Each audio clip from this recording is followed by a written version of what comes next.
Chris Matthews, take one. Mark. This is Casey Wu, take one. Mark. I was told that I can just be my authentic self, Chris. For 6 years, I don't want to be in front of a camera.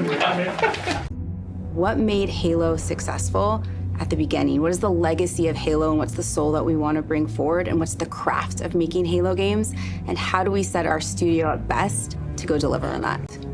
We knew we had to make a change in order to take us into the future. When I first heard about Halo moving on Unreal Engine, my first thought was, this is going to be a really hard secret to keep. I think fans are going to be excited about the future of Halo because of the possibilities that are afforded us by using Unreal. Before, we really had to split our focus in thinking about building an engine, supporting it, being really kind of a tech company and a studio at the same time. Since we've made the change to shift to UE, we can bring Halo forward in ways that people have never seen before while still being true to what Halo is.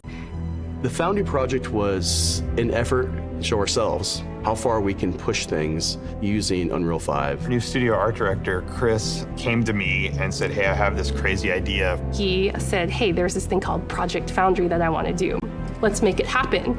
Foundry specifically is based around the same concept of the Foundry in Halo lore. It's the place where Halo rings are born.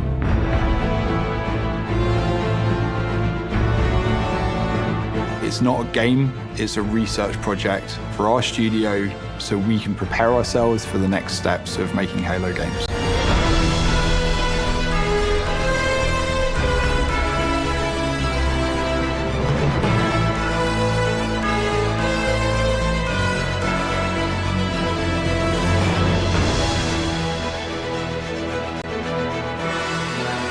The original Halo franchise was a graphics showcase.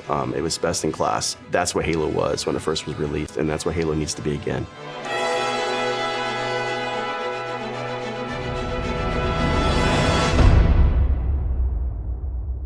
So once Project Foundry had been approved, we took the entire creative team and we ideated on 3 locations, something old, something new, and something really alien.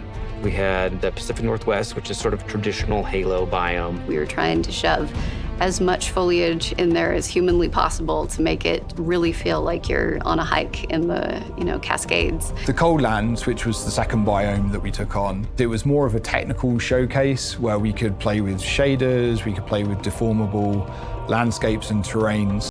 Unreal affords us more opportunity than we've ever had in the past. On the surface, it might just look all like snow, but how many layers of things combine to really give that winter look?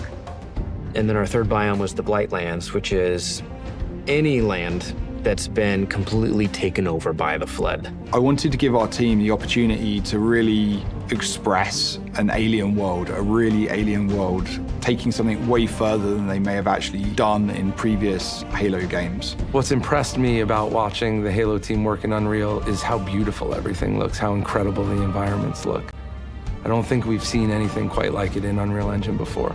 Fortunately, we have a studio that's really passionate about Halo, about the look and the feel, and I think there's a lot of hunger to really collaborate, to move forward together. Foundry was an initiative that touched on every part of the creative process, everything from concept art, VFX, characters, vehicles, and weapons to make the future games of Halo.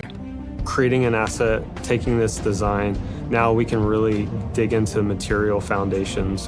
What is it actually made of? How is it physically accurate to the world? Now we get to take all the wonderful legacy assets that we have, bring them to life, and bring them to today's standards.